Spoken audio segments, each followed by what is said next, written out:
I hate lazy solutions, especially in video games. You have a door in Minecraft? Yeah, sure, it serves its purpose, but this is way cooler. But we are not talking about the blog game today. You can wait another few months for another video, my beloved crystal launcher. Today we are talking about one of the laziest solutions that Overwatch designers are very clearly fascinated with, the finger guns.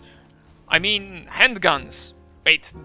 That's wrong too. Okay, just hands. Yeah, the hands are the problem. This is a very weird statement, as how in the world could that be considered a lazy design? If it was done once or twice, then I wouldn't bat an eye. But the more you look, and the more you start to notice how often do hands just replace the primary weapon entirely, you begin questioning for what are the designers are actually getting paid for. What exactly am I talking about is abandoning the entire concept of a weapon from a character, and instead focusing on their hand or hands to solve the problem. Not only is it way easier to slap on some sci-fi parts on a character's hand and call it a day, but it's also very disappointing when you like the character and their weapon is just two tiny spheres. That's exactly why we are going to brainstorm better ideas for primary weapons for the characters that are lacking the most in that department. Those characters being Echo, Moira, Sigma, Zenyatta, LifeWinner, and Bastion. Okay, just kidding, Bastion is a special case. If you think I'm overreacting, let me just show you some examples of what in my opinion are godly, and I repeat, godly designed primary weapons. Having something interesting, intriguing, and just simply badass not only plays a huge part in how we view that character as a whole, but also makes your gameplay more fun. Simply pooping out bullets from your fingertips doesn't even come close to some of the examples seen on the screen. I really want all Overwatch characters to be something special and be more interesting than commanding two Tic Tacs to infinitely fly out from your palm. So we have 5 heroes to look at, and we will start with Zenyatta, as in my opinion he's the least problematic in this field. He can even be somewhat seen as an example how to implement interesting and new ways of shooting projectiles just by using his bare hands. And nuts. I cannot even imagine Zen without his iconic orbs and the fluid hand movement he does when shooting every single time. Additionally, let's not forget that even the charging animation involves something too, and even his side abilities have him do something with his hands as well. His entire kit is fluid hand motion, similar to doing some kind of dance, and all of that just works. Unfortunately, we are hitting the end of our compliment train as we are moving to the problematic 4. We are going to start going downhill rapidly, but let's start slowly and lightly with the newest addition to the game, LifeWinner. He also has a hand as his weapon, but before I start bashing on why it's bad, I must clap my hands one last time and admire Blizzard for sticking with the rule of showing ammunition count outside the numbers in the bottom right corner of your screen. The more ammunition you use up, the more flower leaves close up.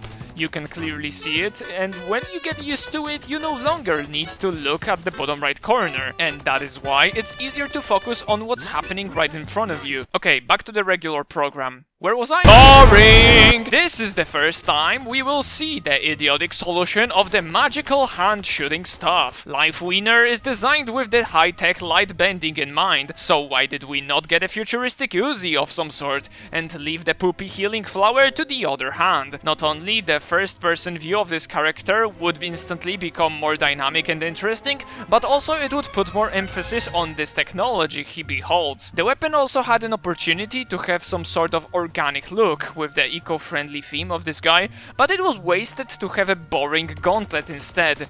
But still, this is not the worst we have seen so far.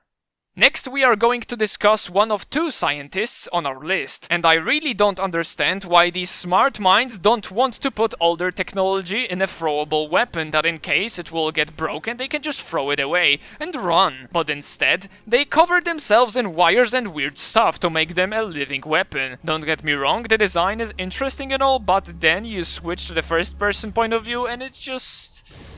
well... Moira has it slightly better than Sigma in a sense. Her gauntlets are actually something interesting to look at. What they lack in though, and that's something I miss mostly in this case, is some sort of reload animation. Reload animations play a huge part in the gameplay part, but also the design of a character. Giving Moira and Sigma infinite ammo just makes them boring and really one-dimensional. Moira once again having it slightly better than Migno's Floating Man because she has some kind of mechanic tied to one of her primary weapons that makes her actually think a little bit about how she uses her weapon. Also, Moira scores some bonus points for how her ultimate ability utilizes both hands at the same time to control the beam, that is logically combining both effects of the healing hand and the sucking hand. Also, one last argument you might make is that Moira's primary weapon is also connected to her back design, and it's also there to be more interesting and stuff, but as I said in the beginning, this video is mostly about the first-person view of the weapon you behold. You never see your backpack in action unless you die and your body flops on the ground. You know what else is a giant flop?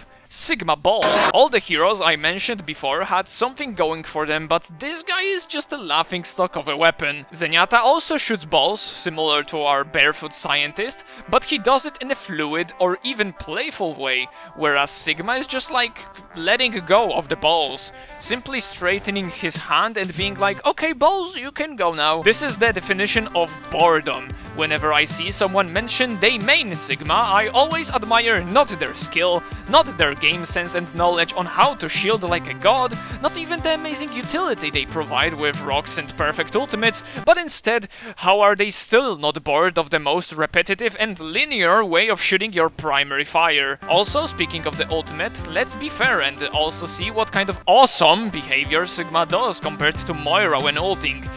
And yeah, he does almost nothing. And what's shocking is that there are people who think this is okay. Those people clearly don't know what they are missing, so let me just tickle your imagination a bit and just for a second try to imagine Sigma, instead of having his hand in the air pointlessly, he has a very scientifically advanced cannon. A cannon equipped with many moving parts, with some energy orbs here and there, and all of that is needed to actually contain the black holes he possesses. I don't know about you, but in my opinion this sounds way more exciting and interesting than metal framework around black sphere. Alrighty, I think that is everything I was. Psych! Echo is here! Sigma at least has those balls he shoots, and his hands play some kind of role in his ultimate ability, but Echo fails in every single department. She has an ability to copy anything she sees, yet she can't be bothered to actually create an interesting weapon for herself? I guess shooting from your fingers is a way better idea. Just take a look at Bastion. He understands the drill. I also mentioned that the reload animations are very important to the weapon design, but like, come on, what even is that? I know Blizzard has the resources needed to actually create interesting weapon designs, and that's why it hurts even more to see this crap instead of something original and fun. What I would love to see in Echo's kit is the ability to transform her hand into an actual useful blaster. See Mega Man over there? He gets it. She's a robot after all, just look at the things you can achieve when creating a robotic character, but instead, it's easier and lazier to just make her shoot from her goddamn fingers. And just like that, we have reached the end of this video. Hopefully you enjoyed your stay here. If you have something interesting to say about today's topic, then go ahead and plug it right in the comments below. If you want your gameplay to be used in my videos, then go ahead and watch this video to learn how to do that. And as always, thanks for watching, have a lovely day, bye bye.